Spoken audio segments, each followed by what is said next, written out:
तो भाई लोग कैसे हो। आज मैं आप लोग के सामने लेके आया हूँ चिराग का प्रेत। चलिए कहानी स्टार्ट करते हैं। बहुत समय पहले की बात है कि स्वर्ण द्वीप में विक्रम सिंह नाम का राजा राज करता था। वह अपनी प्रजा को बच्चों की तरह प्यार करता था। एक साल पहले उसकी रानी की मृत्यु हो गई थी, जिससे उसकी कोई संतान नहीं थी। दरबारियों एवं महामंत्री आदि ने उसे दूसरी शादी करने के लिए बहुत जोर दिया, लेकिन राजा विक्रम सिंह ने साफ इनकार कर दिया। शायद उन्हें पहली रानी से बहुत प्यार था। एक रात राजा विक्रम सिंह प्रजा का हाल चाल जानने के लिए घोड़े पर सवार हो महल से बाहर निकला। हे भगवान, ऐसा दयालु व सबके दुखों को अपना दुख समझने वाला राजा हर देश को दे।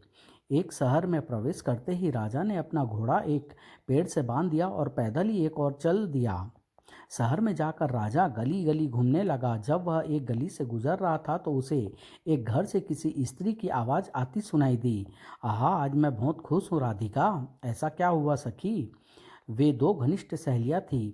इस बार हमारे खेत में फसल नहीं हुई थी, लेकिन सैनिक नियमानुसार लगान वसूल करने आ गए। जब दूसरे दिन मैंने राजा को सब कुछ बताया और कहा खेती न होने की वजह से हमारे घर में अन्न का एक दाना भी नहीं है, तो जानती हो उन्होंने क्या किया? क्या? उन्होंने हमारा सारा लगान माफ़ कर दिया। इतना ही नहीं, बल्कि उन्होंने मुझे बहुत सा धन भी दिया। वास्तव में हमारा राजा देवता है। लेकिन फिर अचानक ही राधिका का चेहरा उदास हो उठा। अरे, यह अचानक तुम उदास क्यों हो उठी हो सखी? मैं यह सोचकर उदास हो गई हूँ कि अगर हमारे दयालु राजा की कभी अचानक ही मृत्यु हो जाए तो प्रजा का क्या होगा? क्या मतलब?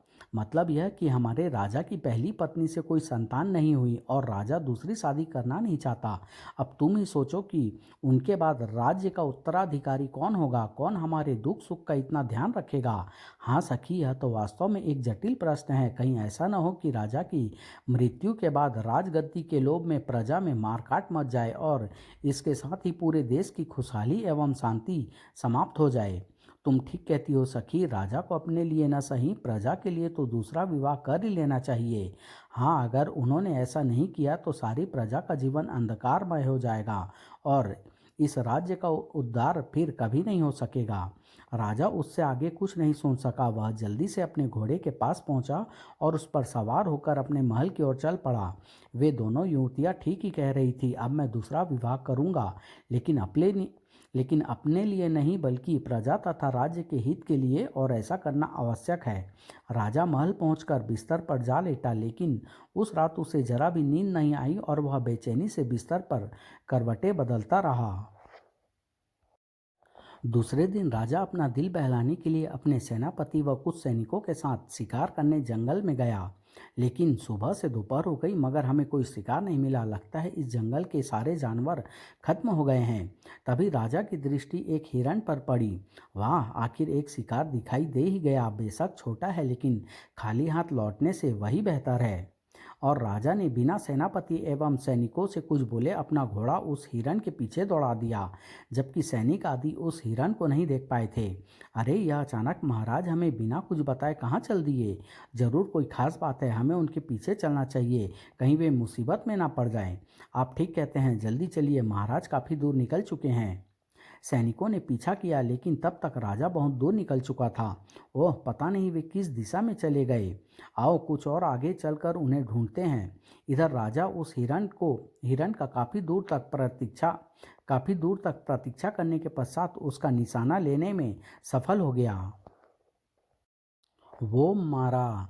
राजा मृत हिरण के पास पहुंचा। चलो, कुछ हाथ न लगने से यह कमजोर हिरण ही सही, अब इसे लेकर वापस लौट चलना चाहिए। तभी वो लगता है आसपास ही कहीं कोई शेर छिपा है।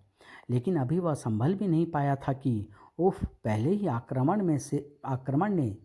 में शेर ने राजा के कंधे का एक बड़ा टुकड़ा नोच लिया। उफ, अगर इसे शीघ्र ही ना मारा गया तो यह मुझे जिंदा नहीं छोड़ेगा। अगले पल राजा ने म्यान से अपनी तलवार खींच ली और फिर शेर ने जैसे ही दोबारा उस पर आक्रमण किया, पर मरते मरते भी शेर राजा के पैर का एक और टुकड़ा नोच चुका था। शेर तो मर गया, लेकिन साथ ही राजा भी इतनी बुरी तरह जख्मी हो चुका था कि वह अपने होशो आवास पर काबू नहीं रख सका और मृत शेर के पास ही बेहोश होकर लुढ़क गया। उधर जब काफी खोजने के बावजूद भी सैनिक राजा को ढूंढ पाने में असफल रहे। पता नहीं महाराज कहाँ निकल गए, रात होने वाली है, अब हमारा यहाँ पर रुकना खतरे से खाली नहीं होगा, अतः हमें वापस लौट चलना चाहिए। यदि महाराज महल नहीं पहुँचे तो हम कल फिर यहाँ आकर उन्हें खोजेंगे। और वे सब सेनापति के कहने पर लौट पड़े। इधर जंगल में ही एक साधु की झोपड़ी थी। उस झोपड़ी में साधु अपनी एक लड़की के साथ रहता था। वह नित्य प्रति उठकर पास ही के एक तालाब में स्नान करता था। रोज की तरह साधु आज भी अपनी झोपड़ी से निकला और तालाब की ओर चल दिया।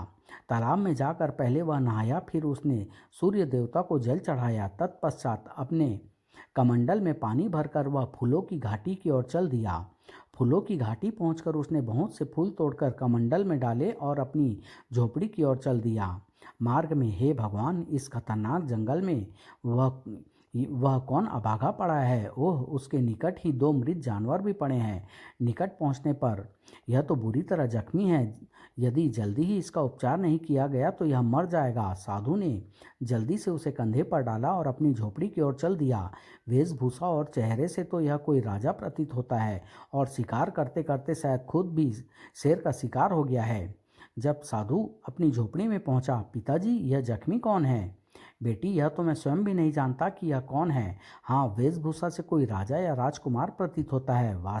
वास्तविकता तो इसके होश में आने के बाद ही मालूम हो सकेगी। कहकर साधु झोपड़ी में प्रविष्ट हो गया।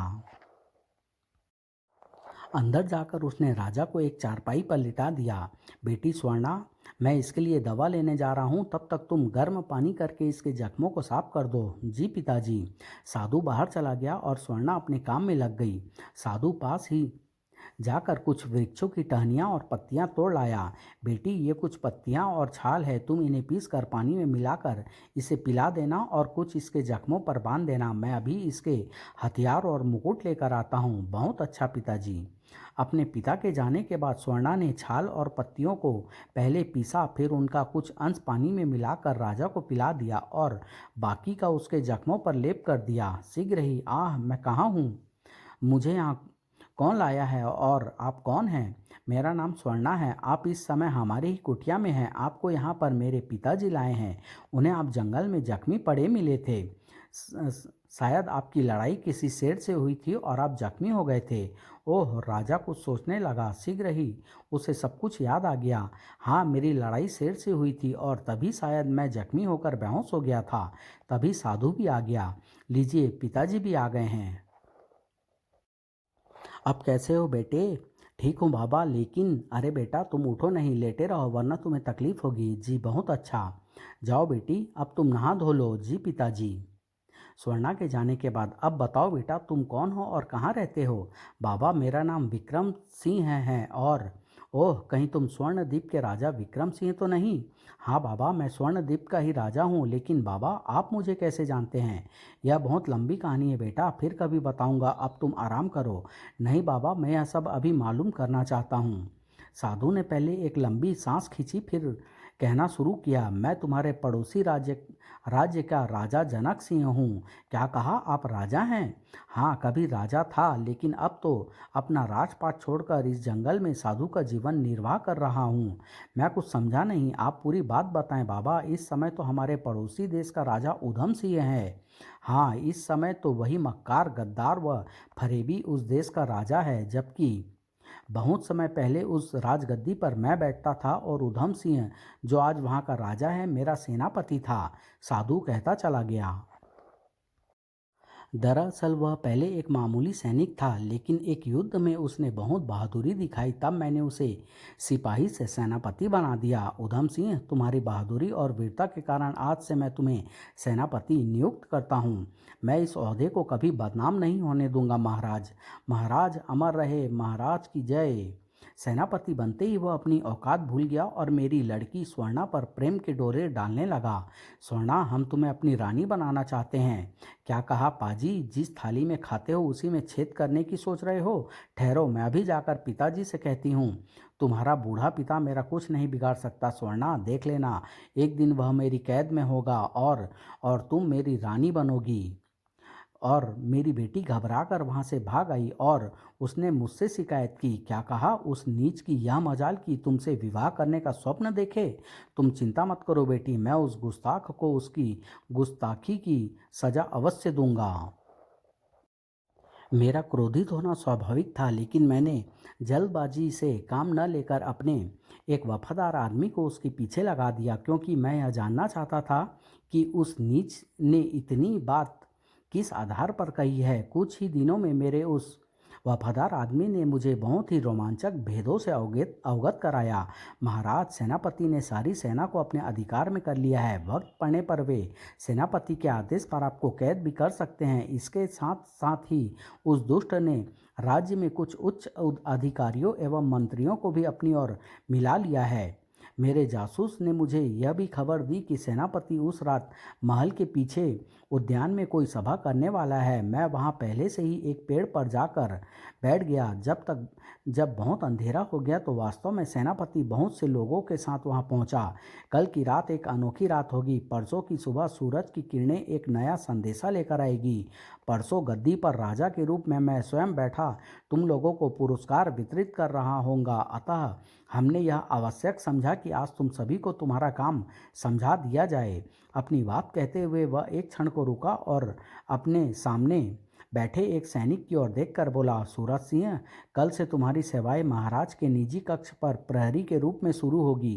कल रात तुम्हारे पास कुछ सैनिक पहुंचेंगे। तुम किसी तरह महाराज का कक्ष खुलवाना। फिर जैसे ही वे कक्ष खोले वैसे ही तुम अपनी तलवार महाराज के पेट में घुसेड़ देना। मैं समझ गया हुजूर, लेकिन उसके बाद लाश का क्या किया जाएगा? वह व्यवस्था मैं कर लूँगा। तुम्हें सिर्फ महाराज का कत्ल करना है। क्या राजकुमारी स्वर्णा का भी कत्ल करना है? नहीं, ऐसी गलती भूल कर भी मत कर बैठना। राजकुमारी के मरने का मतलब है मेरे अरमानों का कत्ल होना, जबकि राजकुमारी के जिंदा रहने से मैं एक एक तीर से दो शिकार करूंगा, जिससे कोई भी हमारे ऊपर शक नहीं करेगा कि यह सब मैंने किया है। वह कैसे हुजूर? मैंने एक कागज पर राजा की वसीयत तैयार करा ली है। बस अब उसकी शाही अंगूठी के निशान की ज़रूरत है, जो उसकी मौत के बाद उन कागजों पर ले लिए जाएंगे। उस वसीयत पर स्पष्ट लिखा है कि राजकुमारी का विवाह मेरे साथ होगा और उनके बाद इस राजगद्दी का मालिक भी मैं बनूंगा। इस तरह एक तीर से दो शिकार हो जाएंगे, अर्थात राजकुमारी भी मेरी हो जाएगी और राजगद्दी भी, और हम पर कोई शक भी नहीं करेगा। कहो, कैसी है मेरी योजना? महाराज की जय, हमारे महाराज जिंदाबाद। और इस तरह मेरी मौत की योजना बनाकर वे चले गए। मैं वृक्ष से नीचे उतरा। कहीं मुझे किसी ने देख लिया तो मेरी मौत निश्चित है। जल्दी से महल के भीतर पहुंचूं। महल पहुंचकर सबसे पहले मैंने अपने वफादार जासूस भूपत सिंह को बुलाया और उसे सारी बातें कह सुनाई। भूपत सिंह, अब हमें पूरा विश्वास हो गया है कि हमारी सारी सैन्य शक्ति सेनापति उधम सिंह के हाथ में है और हमारी जिंदगी को खतरा है। अब तो हमारी और हमारी बेटी की जिंदगी एक ही तरीके से बच सकती है कि हम यहाँ से तुरंत निकल भागें। लेकिन मुश्किल तो यह है कि क्या उधम सिंह के आदमी हमें महल से बाहर निकलने देंगे? महाराज, आप चिंता न करें। मैंने जीवन भर आपका नमक खाया है। आपको महल से बाहर निकालने की जिम्मेदारी मेरी रही। आप तो बस यहाँ से चलने की तैयारी करें। हम बिल्कुल तैयार हैं। वह दीवार की ओर बढ़ा और उसने दीवार पर लगी एक तस्वीर को जैसे ही बाईं ओर घुमाया। महाराज, यह दरवाज़ा आपके पिताजी ने बनवाया था। इस द्वार का रहस्य मेरे अलावा और कोई नहीं जानता। यह मार्ग जंगल में जाकर खुलता है। वहां पहुंचकर आप सुविधानुसार जहां चाहें जा सकते हैं। हम जल्दी से उसमें समा गए और योजनानुसार वह दरवाज़ा भूपत सिंह ने पुनः बंद कर दिया और फिर सुरंग के रास्ते से हम यहाँ आ पहुँचे और तब से मैं साधु का जीवन व्यतीत कर रहा हूँ। लेकिन मैं जानता हूँ उधम सिंह के आदमी आज भी कुत्ते की तरह हमारी गंध सूंघते फिर रहे होंगे। क्या आप अपने शत्रु से बदला लेना नहीं चाहते? बदला कौन लेना नहीं चाहेगा, मगर मैं अकेला उसका क्या ही बिगाड़ सकता हूँ। फिर अब तो मैं यहाँ भी सुरक्षित नहीं हूँ। वह कैसे? तुमने सुना होगा यहाँ से बहुत दूर एक नगर है, रूपनगर। हाँ, जानता हूँ, और यह भी जानता हूँ कि वहाँ पर एक बहुत बड़े जादूगर का राज है। हाँ, वही सुनने में आया है कि उधम सिंह ने उसकी और दोस्ती का हाथ बढ़ाया है और उस जादूगर से कहा है कि वह मेरा पता लगाए। जादूगर इस शर्त पर तैयार हुआ है कि वह मेरी बेटी स्वर्णा को अपनी पत्नी बनाएगा तथा मुझे उसके हाथों सौंप देगा। ओह, कुछ सोचने के बाद विक्रम सिंह बोला, बाबा अगर सचमुच उसने जादूगर की मदद ली है तो फिर आपका यहाँ छिपा रहना संभव नहीं है। सुना है वह जादूगर बहुत सी शैतानी शक्तियों का स्वामी है और उसके लिए कुछ भी करना असंभव नहीं है। हाँ तुम ठीक कहते हो, लेकिन मुझे अपनी चिंता नहीं है। चिंता है तो सिर्फ अपनी बेटी की। मेरी समझ में नहीं आता कि मैं अपनी बेटी को उस जादूगर के चुंगल से कैसे बचाऊं। अब तो मेरे पास एक ही रास्ता है। क्या बाबा, किसी तरह स्वर्णा का विवाह कर दूं? लेकिन ऐसी स्थिति में तो यह भी संभव नहीं हो सकता। भला इस जंगल में उसके लिए योग्य वर कहाँ से ढूंढ कर लाऊंगा? राजा विक्रम सिंह तो स्वर्णा की सुंदरता पर पहले से ही मोहित था, अतः उसने साधु से अपने मन की बात कह दी। बाबा यदि आप उचित समझे तो मैं स्वर्णा से विवाह करने के लिए तैयार हूँ। क्या तुम सच कह रहे हो बेटा? हाँ, मुझे आपकी बेटी बहुत पसंद है। ईश्वर का लाख लाख धन्यवाद, मेरे सर से एक बहुत बड़ा बोझ उतर गया। बेटा तुम्हारे अच्छे होते ही मैं ईश्वर के सामने तुम्हारा और स्वर्णा का विवाह कर दूंगा। ठीक है, जैसा आप उचित समझे। और राजा के स्वस्थ होते ही मैं तुम्हें अपनी धर्म पत्नी स्वीकार करता हूँ स्वर्णा। मैं भी ईश्वर को साक्षी मानकर आपको अपना पति स्वीकार करती हूँ महाराज। लेकिन अभी वे जयमाला डालकर हटे ही थे कि उन्हें बाहर से एक भयानक आवाज़ आती सुनाई दी। ओह, यह भयानक आवाज़ कैसी? वे तुरंत झोपड़ी से बाहर निकले। बाहर निकलते ही उन्हें जो कुछ दिखाई दिया वह आश्चर्यजनक था। जब वह सिंहासन कुछ निकट पहुंचा तो साधु उस पर बैठे दो व्यक्तियों में से एक को पहचान कर तुरंत बोल उठा, बेटा उनमें से एक उधम सिंह है और उसके साथ जो दूसरा व्यक्ति है वह शायद रूपनगर का राजा दुष्ट जादूगर फोंचू है। शीघ्र ही सिंहासन उनके निकट पहुंचकर जमीन पर उतरा। कहो साधु महाराज, पहचाना मुझे? जरूर पहचान लिया होगा। बहुत दिनों तक छुपे रहे मेरी नज़रों से, लेकिन अब कहाँ छुपोगे? तभी उधम सिंह चौंका। अरे, लगता है यहाँ तो विवाह की तैयारियां हो रही है। उधम सिंह, विवाह हो नहीं रहा है बल्कि हो चुका है। अब स्वर्णा और मैं एक दूसरे के जीवन साथी हैं। आपकी तारीफ? मुझे विक्रम सिंह कहते हैं, आपके पड़ोसी राज्य स्वर्ण द्वीप का राजा हूँ। तो आप राजा विक्रम सिंह हैं। आप यहाँ रंगरेलियाँ मना रहे हैं और आपके राज्य के लोग परेशान हैं। बेचारे सभी पदाधिकारी जंगल में इधर उधर आपकी तलाश कर रहे हैं। जाइए, अपने घर जाइए। हमारी तुमसे कोई शत्रुता नहीं है। हमें तो यह साधु चाहिए, यानी तुम्हारा ससुर। और मुझे स्वर्णा चाहिए। मैं इसे अपनी रानी बनाऊंगा। मुझे बचाओ नाथ, नहीं तो यह राक्षस मुझे जीवित नहीं छोड़ेगा। जब तक मैं जीवित हूँ तुम्हें कोई हाथ भी नहीं लगा सकता स्वर्णा। कहने के साथ ही राजा विक्रम सिंह ने म्यान से अपनी तलवार निकाल ली। अगले ही पल उसने तलवार का भरपूर वार जादूगर की गर्दन पर किया। तलवार गर्दन से टकराई और दूसरी ओर निकल गई, मगर गर्दन नहीं कटी। है यह कैसा चमत्कार? तू तो क्या, मुझे कोई नहीं मार सकता, मैं अमर हूँ। कहने के साथ ही उसने झपट कर स्वर्णा की बाँह पकड़ ली। अब तुझे कोई नहीं बचा सकता लड़की, तुझे मेरी रानी बनकर ही रहना होगा। बचाओ नाथ, बचाओ बचाओ। विक्रम सिंह जैसे ही स्वर्णा को बचाने के लिए आगे बढ़ा, उधम सिंह उससे भिड़ गया, लेकिन शीघ्र ही बचाओ बचाओ बचाओ बचाओ। जादूगर ने तुरंत पलट कर देखा, फिर धरती से थोड़ी सी मिट्टी उठाकर कोई मंत्र पढ़ने लगा। मंत्र पढ़कर उसने मिट्टी राजा विक्रम सिंह की ओर उछाल दी। मिट्टी के लगते ही विक्रम सिंह का धड़ पत्थर का हो गया। अब इसी तरह खड़ा खड़ा अपनी जिंदगी को रोता रहा मूर्ख राजा।